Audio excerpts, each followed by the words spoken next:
बिहारी कहानी। रामू और श्यामू दो दोस्त थे जो एक ही गांव में रहते थे।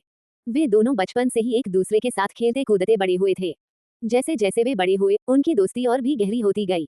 रामू और श्यामू दोनों एक ही कॉलेज में पढ़ते थे और हर दिन साथ में क्लास अटेंड करते थे। वे एक ही बाइक पर कॉलेज जाते थे और कैंटीन में साथ में खाना खाते थे। उनकी दोस्ती इतनी गहरी थी कि वे एक दूसरे के बिना एक पल भी नहीं रह सकते थे। एक दिन रामू के घर में एक समस्या आई और उसे अपने खेत की देखभाल करनी पड़ी। श्यामू ने रामू की मदद करने का फैसला किया और उसके साथ खेत पर चला गया।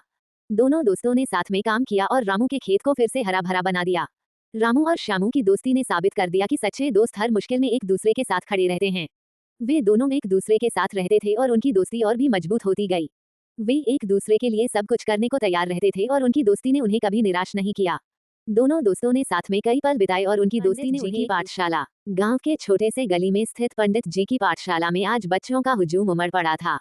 पंडित जी अपने विशिष्ट अंदाज में बच्चों को पढ़ा रहे थे। उनकी आवाज में एक अनोखी मिठास थी जो बच्चों को आकर्षित करती थी।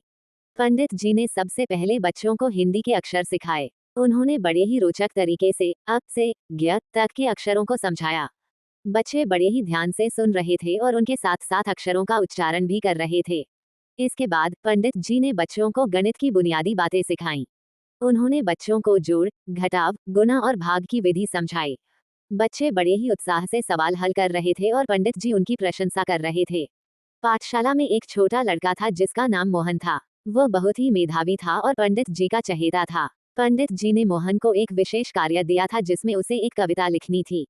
मोहन ने बड़े ही सुंदर तरीके से कविता लिखी और पंडित जी को सुनाई। पंडित जी ने मोहन की कविता की प्रशंसा की और उसे पुरस्कृत किया।